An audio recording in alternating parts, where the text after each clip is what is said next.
So hi all and again हम लोग बहुत दिन बाद मिले। कुछ दिन के लिए मैं थोड़ा कुछ अपने काम पे बिजी था, so I was not able to continue the session. So आज बात करेंगे ग्रेप कमांड के बारे में। और आई बिलीव ऑक प्रोग्राम के ऊपर जितने भी वीडियोस मैंने बनाए हैं सब आपको समझ में आया होगा। If it is not then please let me know in the comment sections और also in the community section. तो स्टार्ट करते हैं ग्रेप कमांड के ऊपर। ग्रेप कमांड काफ़ी यूज़ होता है हमारे फिल्टरिंग के लिए। जैसे लिनक्स में it's not easy to filter the datas.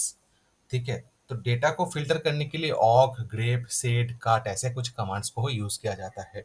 और उसके साथ साथ इसको हम लोग ऑटोमेशन में भी काफ़ी जगह पे यूज़ कर सकते हैं। आज वैसे ही कुछ काम करेंगे और एक छोटा सा स्क्रिप्ट भी लिखेंगे जहाँ से हम एक टास्क करेंगे कि एक बैश स्क्रिप्ट बनाएंगे जहाँ से मैं एक कंटेनर डी बोल के एक प्रोसेस होगा सर्वर में, उस प्रोसेस को मैं फेच करूंगा, रनिंग प्रोसेस को फेच करूंगा और उसको एज अ वेरिएबल मैं सेट कर दूंगा सर्वर में।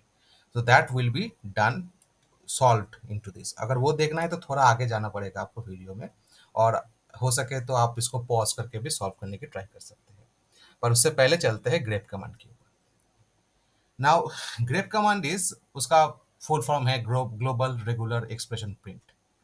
ग्लोबल रेगुलर एक्सप्रेशन प्रिंट पर बहुत ज़्यादा इंपॉर्टेंट नहीं है, इंपॉर्टेंट है कि सिंटैक्स क्या होता है। ग्रेप करता है कि हमारा कोई भी एक पैटर्न या फिर एक्सप्रेशन है, उसको लेके हम एक डेटा सेट के अंदर या फिर कोई भी डेटा डेटा सोर्स के ऊपर से हम लोग एक मैचिंग मैचिंग रिजल्ट को मैं प्रिंट कर सकता हूँ। मान लीजिए कि एक डेटा सोर्स है मेरे पास और उस डेटा सोर्स से कोई भी टेक्स्ट फाइल हो सकता है, कोई भी फाइल हो सकता है, सर्वर का रनिंग प्रोसेसेस भी हो सकते हैं, सर्विसेज भी हो सकते हैं, पोर्ट नंबर्स भी हो सकते हैं, जैसे मैंने नेट स्टार्ट के ऊपर एक बार दिखाया था। तो वैसे ही एक डेटा सोर्स है, तो उन डेटा सोर्सेज को मैं फिल्टर कर सकता हूँ अकॉर्डिंग टू माई पैटर्न्स। जो पैटर्न मैं डिफाइन करूँगा उन पैटर्न के ऊपर मैं फिल्टर करके देख सकता हूँ। तो ग्रेप के कुछ एग्जाम्पल्स होते हैं। एक्चुअली सिंटैक्स लिखा जाता है ऐसे, पहले लिखा जाता है ग्रेप, फिर ऑप्शंस होते हैं कुछ। ऑप्शंस के बाद ऑप्शंस एक्चुअली ऑप्शनल है, वो मैंडेटरी नहीं है। मैंडेटरी अगर जो है वो है पैटर्न। पैटर्न कोई भी एक टेक्स्ट फाइल हो सकता, कोई भी एक टेक्स्ट का छोटा सा पार्ट हो सकता है, कोई भी वर्ड हो सकता है, सेंटेंस हो सकता है, मल्टीपल पैटर्न्स भी हो सकते हैं।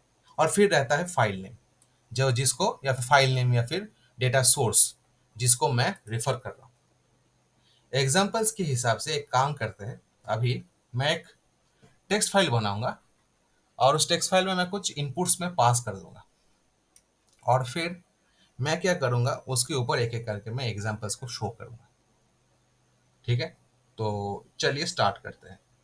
तो पहले मैं क्या करूंगा, एक फाइल बनाऊंगा जिस फाइल में मैं इन सारे वर्ड्स को डाल दूंगा एक साथ। ठीक है, हाउल, आउल, वाउ, नाउन, ऐसे कुछ वर्ड्स है, मैं डाल दूंगा। लेकिन इसको ऐसे नहीं करेंगे, इसको कमांड लाइन से ट्राई करेंगे, मतलब वीआई मोड में नहीं करने वाले इसको। तो कैसे करते हैं देखते हैं। अभी मैं देख लेता हूँ मेरे पास कुछ फाइल्स तो है नहीं। ठीक है, तो मैं करता हूँ पहले 5 फाइल्स में क्रिएट करता हूँ। कमांड होगा टच। टच के बाद मैं डालूंगा 1 2, ये ऐसे करके। ठीक है, 1 to 5.txt ऐसे करके। और अगर फिर मैं करता हूँ एंटर और करता हूँ एलएस, तो देखिए मेरे ऐसे पांचों फाइल्स तैयार हो गए। लेकिन ये सारे फाइल्स एम्प्टी है। ये सारे फाइल्स अगर मैं चेक करूँ तो ऑल आर एम्प्टी। करके दिखा देता हूँ कोई भी एक फाइल को, एम्प्टी है। तो क्या कर सकता है इन फाइल्स को, इनमें से एक फाइल को लूंगा, ये 1.txt को, और उसके अंदर इन सारे वर्ड्स को मैं पास करूंगा। लेकिन एक ही लाइन पे मैं इसको पास करने वाला हूँ, मैं वी मोड से नहीं करने वाला। तो कैसे करेंगे, मैं करूंगा ई को, फिर दूंगा डैश ई, ये चलेगा। अभी ये एक एक्सप्रेशन मोड में आ गया। उसके बाद मैं दूंगा कोटेशन और उन सारे वर्ड्स को मैं एक साथ ऐसे लिख दूंगा। तो इसको मैं ऐसे करता हूँ कॉपी। आई थिंक यहाँ पे मैंने लिख के रखा है, तो एक बार समझाने के लिए कर देते हैं फिर से। और फिर जैसे वो नेक्स्ट लाइन पे जाएगा तो एक उसके बाद हर वर्ड के बाद एक स्लैश एन ऐसे देना पड़ेगा। तो हुआ। अच्छा, इसको भी ऐसे स्लैश एन, फिर इसको भी ऐसे स्लैश एन, इसका भी एक स्लैश एन, और इसका भी एक स्लैश एन। तो ये हाउल है, हाउल के बाद एक स्लैश एन है, फिर दूसरा वर्ड शुरू होता है हाउल, फिर एक और स्लैश एन है, फिर शुरू होता है वाओ, ऐसे करके इसको मैं कर लेता हूँ कॉपी। चलते हैं यहाँ पे, मैं करता हूँ इसको पेस्ट, फिर डालते हैं ये। अभी मैं दूंगा ऐसे पॉइंट करूंगा और पॉइंट करने वाला हूँ 1.txt पे। अगर मैं ऐसे करता हूँ और मैं अगर चेक करूँ 1.txt का क्या हाल चाल है, तो देख सकते हैं कि सारे फाइल्स एक साथ आ गए। लेकिन अभी इसको क्या करेंगे, इसका एक स्क्रिप्ट भी बनाने के ट्राई करेंगे। तो वो स्क्रिप्ट ऑलरेडी मैंने यहाँ पे रेडी करके रखा है। ठीक है, इसको कॉपी करके मैं बस यहाँ पे पेस्ट कर देता हूँ। तो वो स्क्रिप्ट ऐसा होगा दिखने में। यहाँ पे मैं बिन बैश करूंगा, फिर करेंगे टच, टच के बाद एलएस करके चेक करेंगे, फिर इको करेंगे इस फाइल में, और फिर मैं इसको कैट कर सकता हूँ। मैं चाहूँ तो दूसरा फाइल में भी इसको रख सकता हूँ, मैं वो भी करूंगा एक बार। मैं इतना तक कॉपी करता हूँ, मैं इतना तक कॉपी करता हूँ और मैं 2.txt पे भी कुछ फाइल्स में रख देता हूँ। तो इतना तक मैं 2.txt में रखता हूँ। ठीक है, वहाँ पे कुछ हाउल हाउल वो भी कुछ रहेंगे, कुछ एंट्रीज वहाँ पे मैं रख देता हूँ। तो मैं करता हूँ यहाँ पे पेस्ट इसको, और मैं 2.txt का भी चेक करूँ, देख सकते हैं कुछ एंट्रीज वहाँ पे भी आ चुका है। तो कुछ फाइल्स में एंट्रीज है। अभी उसके ऊपर मैं ग्रेप ऑपरेशन चला के देखूंगा एक एक करके। पहला ऑपरेशन आता है ग्रेप डैश डब्ल्यू। ये जो मैंने ऑप्शन बताया, ये ऑप्शंस को डैश से लिखा जाता है। तो पहला ऑप्शन है डैश स्मॉल डब्ल्यू, फिर होगा पैटर्न और फिर होगा फाइल। और उससे क्या होगा, कोई भी रिकॉर्ड्स में से मैं मैचिंग वर्ड्स को मैं निकाल सकता हूँ, मतलब वर्ड वाइज मैं उसको सर्च कर सकता हूँ। पर एक चीज है, ये केस सेंसिटिव है। मतलब गुरु अगर कैपिटल में है कोई जगह पे और आपने सिर्फ स्मॉल दे दिया तो वो नहीं काम करेगा, वो भी देखेंगे। तो पहले करते हैं एलएस और पता करते हैं कितने फाइल्स है, 5 फाइल्स है। इनमें से दोनों फाइल्स में अभी कुछ डेटाज है, तो इन दोनों फाइल्स को लेके ही काम करेंगे। पहले करूंगा ग्रे, फिर दूंगा डैश डब्ल्यू।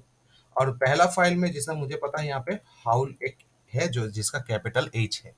अगर मैं कैपिटल एच का हाउल लिखता हूँ, रेफर करता हूँ 1.txt को, तो देख सकते हैं एक आउटकम उसको मिल गया कि हाँ उस रिकॉर्ड में एक है। लेकिन अगर मैं यहाँ पे हाउल को कर दूं स्मॉल एच, जो कि एग्जिस्ट नहीं करता क्योंकि कैपिटल एच से मेरा यहाँ पे एंट्री है।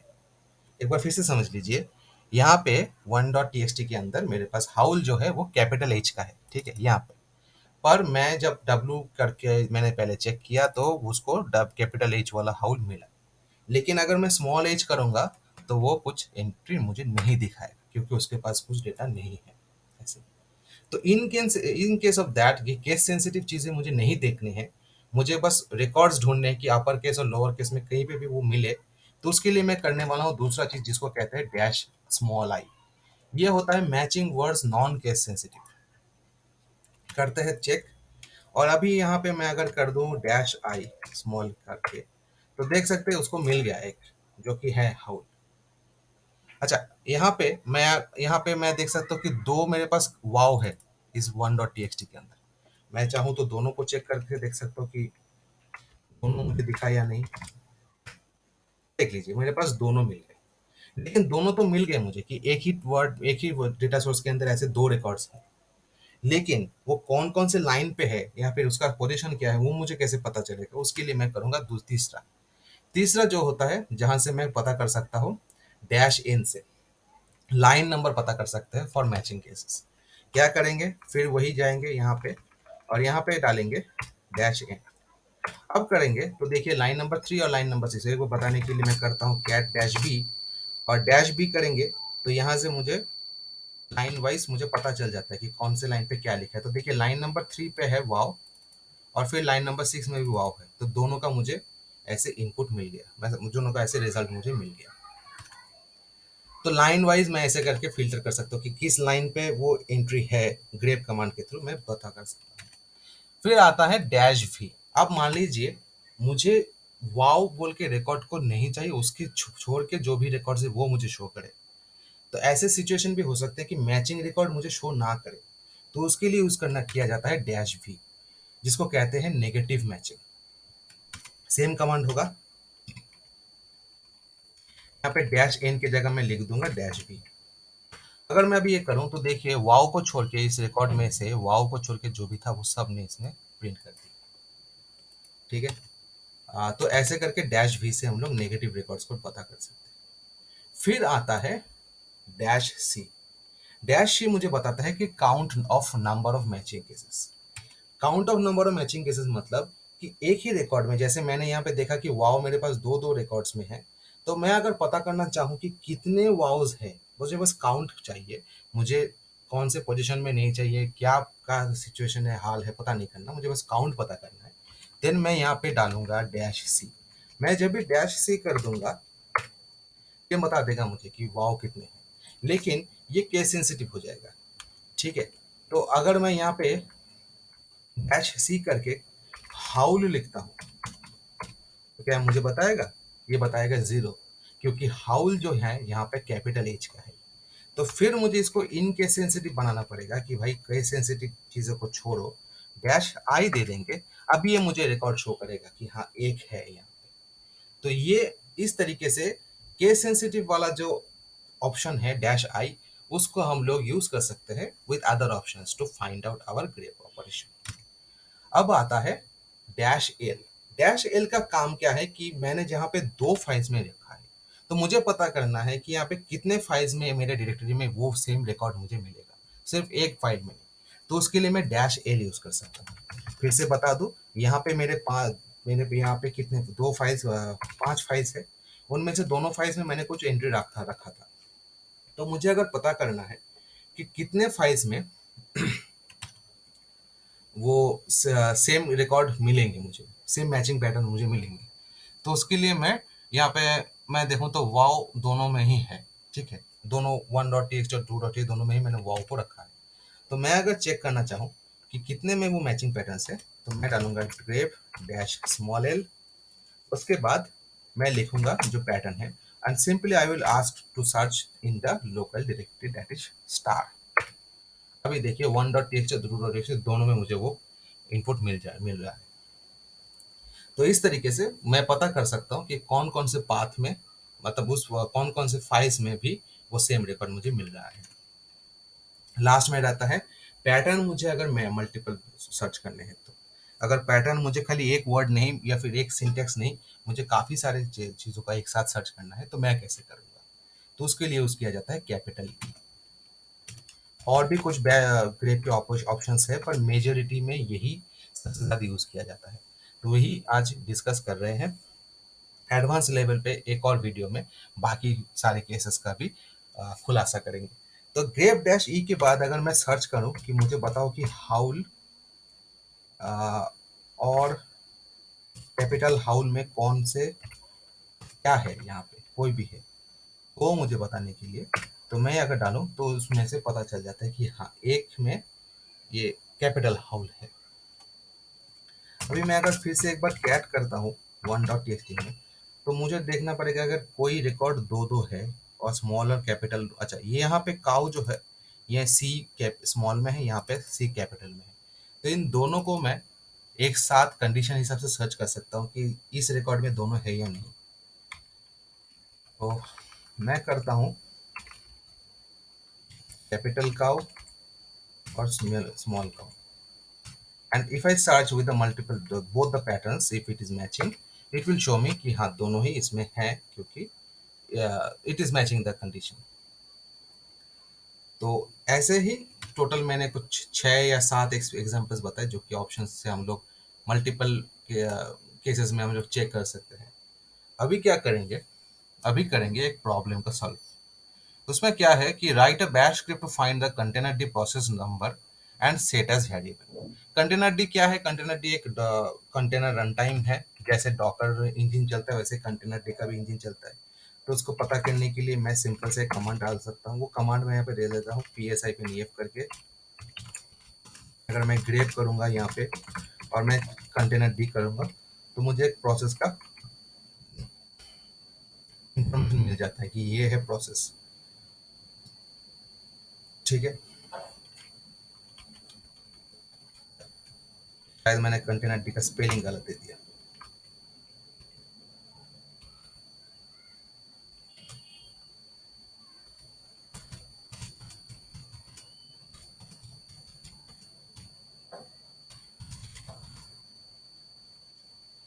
कंटेनर डी ऐसा स्पेलिंग, ओके।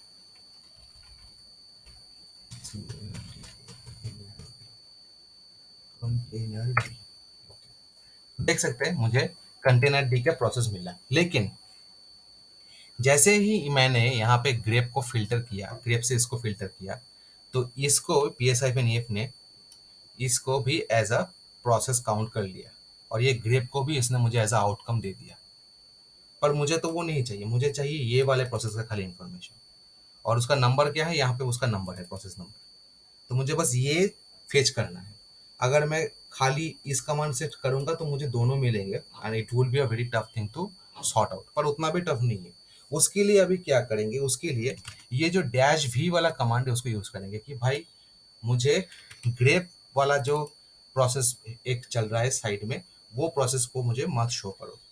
कैसे करेंगे, यहाँ पे एक और पाइप लगाते हैं और लिखते हैं ग्रेप, फिर ग्रेप करके मतलब इसका आउटपुट का फिर से पाइप लगा के ग्रेप -v, और मुझे ये खाली मैं ग्रेप को लिख देता हूँ। तो अगर मैं इसे ग्रेप को लिख दूंगा तो वो ग्रेप को छोड़ के बाकी जो प्रोसेस है वो मुझे शो करेगा।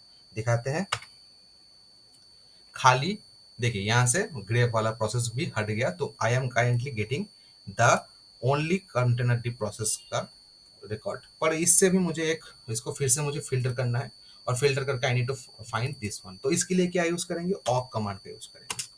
करते हैं यहाँ पे ऑक। ऑक के बाद क्या करेंगे, ये जो है ये तो पहले से ही एक इसका यहाँ पे मुझे एनआर का यूज करने का जरूरत नहीं है, मैं खाली पहला कॉलम को प्रिंट करूंगा तो ही मेरा काम हो जाएगा। तो मैं यहाँ पे करूंगा प्रिंट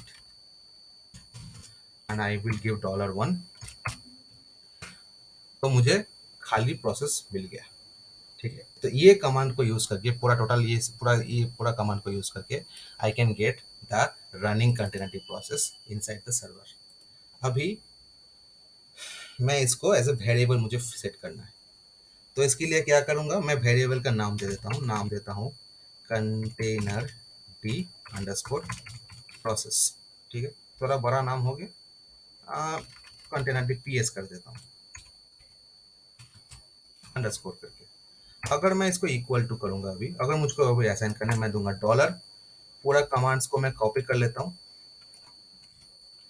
फिर यहाँ पे ब्रैकेट के अंदर मैं इसको प्रेस करता हूँ, अभी मैं करूँ इंटर। अब फिर मैं अगर यहाँ से इस प्रोसेस, इस वेरिएबल को मैं रन करूँ तो ये एज अ वेरिएबल सेट हो गया। ऐसे मैं वेरिएबल्स सेट कर सकता हूँ। तो मैं अगर इसको ऐसे रन टाइम अगर मैं कॉल करूँ तो ये can show me the outcome. अभी क्या करूँगा, इस पूरा फाइल को मैं कॉपी करता हूँ, वन मिनट,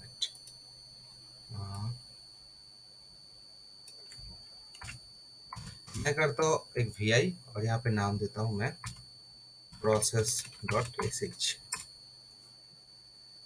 यहाँ पे डालते हैं शिवैंग,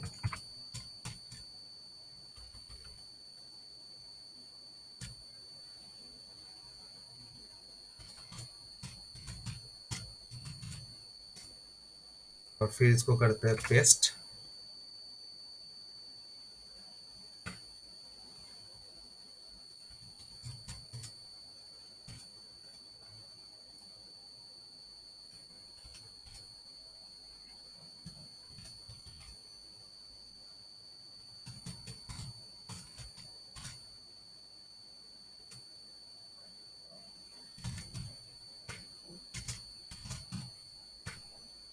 and you can see while execution I can get the process number.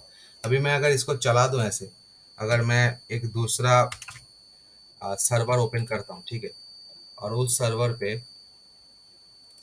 If I can copy this entire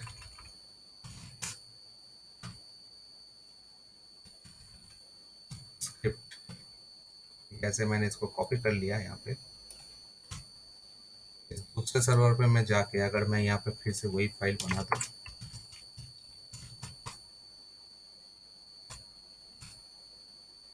और अगर मैं इसको अभी यहाँ पे प्रिंट करूँ तो डेफिनेटली इस सर्वर में कंटेनर का जो प्रोसेस है, यहाँ पे जैसे नंबर है कितना है 70, ठीक है, तो ये दूसरे सर्वर में 70 नहीं होगा, तो ये दूसरे सर्वर में क्या होगा वो मैं चेक करूँगा अभी यहाँ पे। तो इसका पहले एग्जीक्यूटेबल परमिशन दे देते हैं, और इसको मैं अगर चलाऊँ तो इसका प्रोसेस नंबर है 74। ठीक है। और अगर मैं इसको इको करूँ तो ये जो इसको क्या है, it is suppose to be set as a variable, तो वेरिएबल पे भी इसका वैल्यू सेट हो गया होगा।